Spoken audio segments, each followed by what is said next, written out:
Welcome, ladies and gentlemen, to the Dreams of Wind Project. I am your hostess, Catherine Ann Schaefer.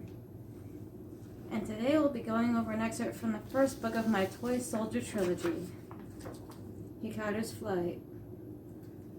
Let us begin, shall we?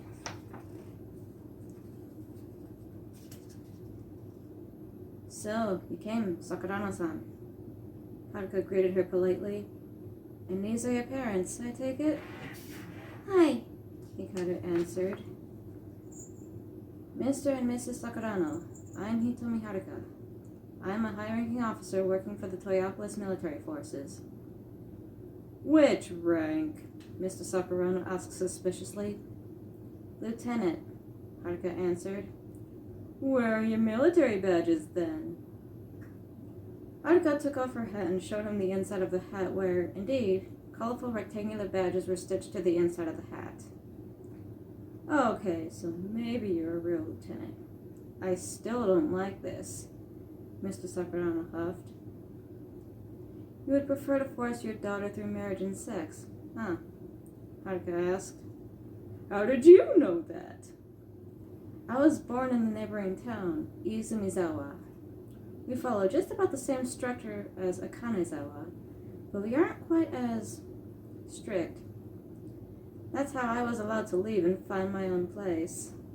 They saw they couldn't mold me or my senpai, Kanabara, so we were both banished from Izumizawa. For the two of us, it was a wonderful decision. Oh yeah, and where's this Kanabara now? Dead. It was lung cancer as a result of smoking too much. Have no fear, I do not smoke. In fact, every time I see so much as a single cigarette, I destroy it. I wouldn't want anyone to suffer the same fate as Kano-senpai. She was a beautiful person, and it was heartbreaking to see the awful substance tear her apart from the inside out. I'm sorry for your loss, Mrs. Sakurano offered. Don't speak unless given permission to speak. Mr. Sakurano spoke shortly. Gomen nasai. Anyways, Lieutenant, he told me, how come you want to take on Hikaru so badly, huh? She has the qualities needed for the program, Haruka answered. And how did you come to learn of these qualities, Lieutenant? Hikaru bit her lip, her eyes filling with worry. Haruka took very short notice of the expression before answering. I was traveling through towns and noticed Hikaru amongst her classmates, Haruka lied. So you stalked Hikaru? Not stalking, sir. Only men who are obsessive and desperate women stalk. Call what I did people watching. Anyways, Hikaru has an air of seriousness about her, as well as courage to go against the crowd. She will need both as a Toyopolis soldier. Why will she need to go against the crowd? Isn't that against the rules? Maybe in Izumizawa and Akanezawa. For that matter, everywhere in fact. The fact remains, though, that a military is required in case there are troublemakers. They are more likely to show up in highly populated areas, and Toyopolis is heavily populated.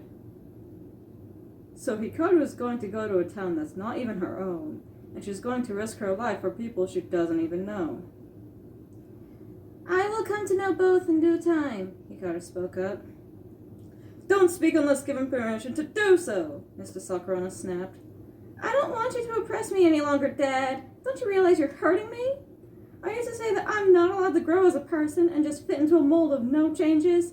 If people and society cannot grow, then there will be no future. I want to create a future, Dad. I want to mean something in the end. Not just another statistic with a label such as mother or no longer a virgin. Please, Dad. Please, you have to let me go. I don't have to do anything. We're going home. No! Hikaru ran from her parents towards Haruka. Haruka, in an almost unusual manner, wrapped an arm protectively around Hikaru. In the same moment, she fixed her distant eyes into a warning glare towards Mr. Sakurano. Seeing this as a good reminder why I left Izumizawa. Now, would you kindly hand over Hikaru's things so we may be going?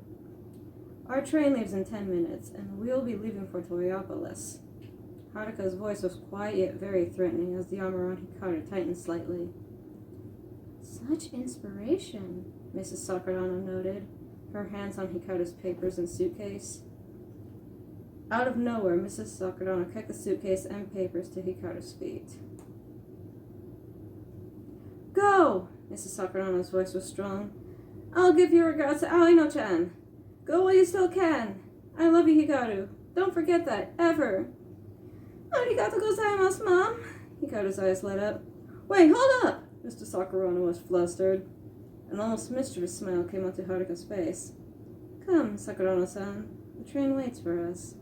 Haruka began to steer Hikaru away. Dad! Hikaru caught up. I love you too! And Mom! Both of you take care, and tell Ko-chan thanks for being my friend.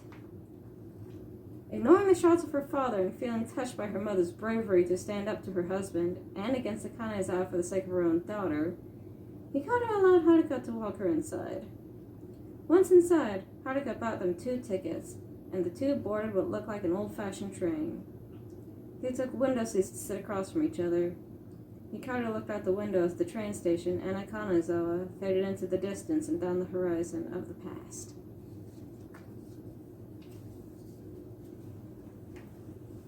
And that was the first book of the Toy Soldier trilogy, Hikaru's Flight. Thank you for listening, and if you like this excerpt, you can follow the link in the description below to purchase a copy of this book for yourself. Have a good day.